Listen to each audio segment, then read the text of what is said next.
السلام علیکم ورحمۃ اللہ وبرکاتہ۔ ناظرین، میں آپ کا میزبان عمر فاروق مدنی، آپ دیکھ رہے ہیں نمی اسٹوڈیو۔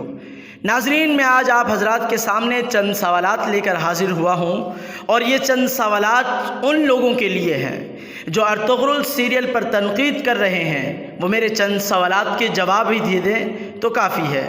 ناظرین کرام، کیا پاکستانی ڈرامے میں کبھی مرتے وقت کلمہ شہادت پڑھتے دکھایا گیا؟ کیا کبھی باجماعت نماز پڑھتے دکھایا گیا؟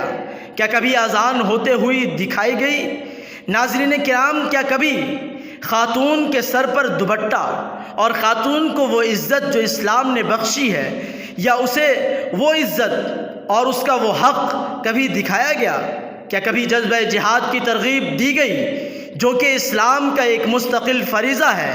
جہاں تک میرا خیال ہے، پاکستانی ڈراموں میں اس سے تو دور بھاگنے کا کہا گیا۔ کیا کبھی ظالم کے خلاف ڈٹ کر کھڑے ہو جانے کا کہا گیا؟ ناظرین کرام، کیا جب کبھی کوئی کسی بھی محفل میں گیا تو سینے پر ہاتھ رکھ کر سلام کرنے کا آداب سکھائے گئے؟ نہیں ناظرین کرام۔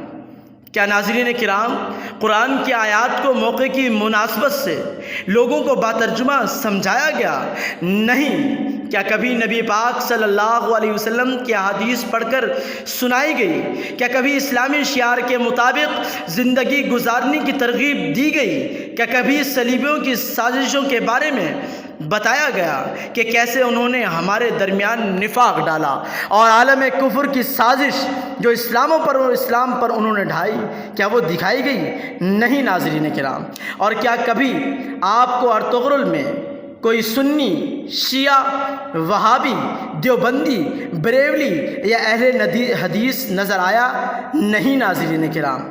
اگر ان سوالات کے جوابات آپ کے پاس نہیں ہیں تو ذرا سوچئے ہم کس طرف جا رہے ہیں۔ اور ناظرین کرام، یہ چند سوالات جو کیے گئے ہیں، یہ سارے ان لوگوں کے لیے ہیں جو ارطغرل سیریل ڈرامے پر اس وقت تنقید کر رہے ہیں۔ ناظرین کرام، مزید ویڈیو دیکھنے کے لیے شیئر کریں، کمنٹ کریں اور اپنا فیڈ بیک ضرور دیں۔ میں آپ کا میزبان عمر فاروق مدنی، دیکھتے رہیے نمی اسٹوڈیو۔